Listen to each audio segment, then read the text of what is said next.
Welcome to Faith in Focus, The Grapes of Heaven from the Book of Mysteries by Jonathan Cahn. We were standing inside one of the vineyards. The teacher broke off a cluster of grapes from the vines and placed it in my hand.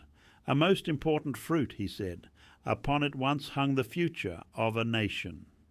On grapes? Yes, he replied. When the children of Israel came to what should have been the end of their journey in the wilderness, on the verge of the promised land, Moses sent 12 men into the land to spy it out. They returned with a cluster of grapes from the valley of Eshcol.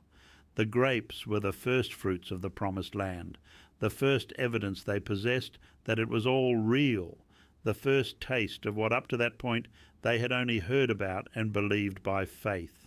It should have been an encouragement for them to press on and take the land. But they refused the encouragement. They believed their fears over the grapes.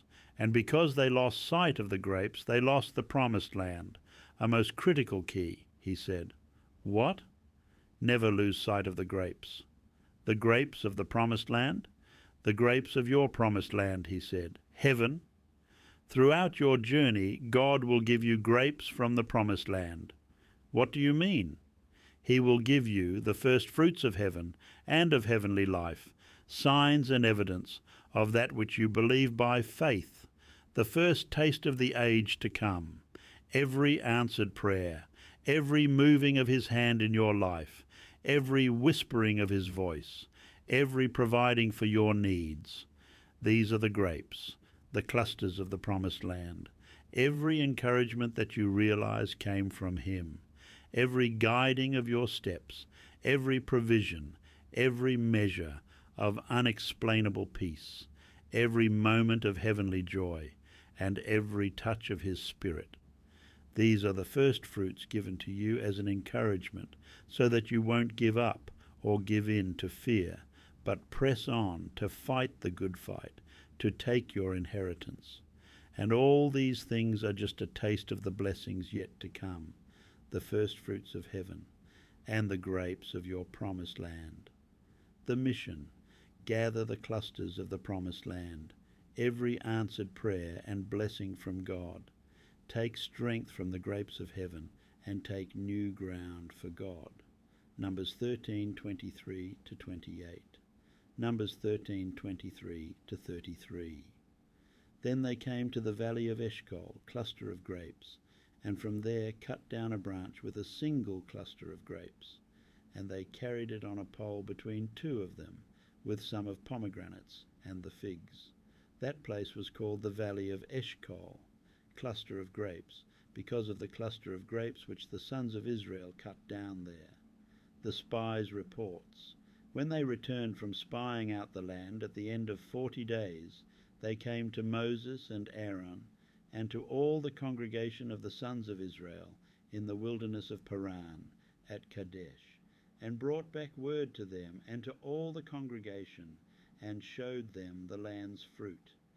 They reported to Moses and said, "We went in to the land where you sent us, and it certainly does flow with milk and honey, and this is its fruit. But the people who live in the land are strong, and the cities are fortified, walled, and very large. Moreover, we saw there the descendants of Anak, people of great stature and courage. The people descended from Amalek live in the land of the Negev, the south country. The Hittite, the Jebusite, and the Amorite live in the hill country, and the Canaanites live by the Dead Sea and along the side of the Jordan."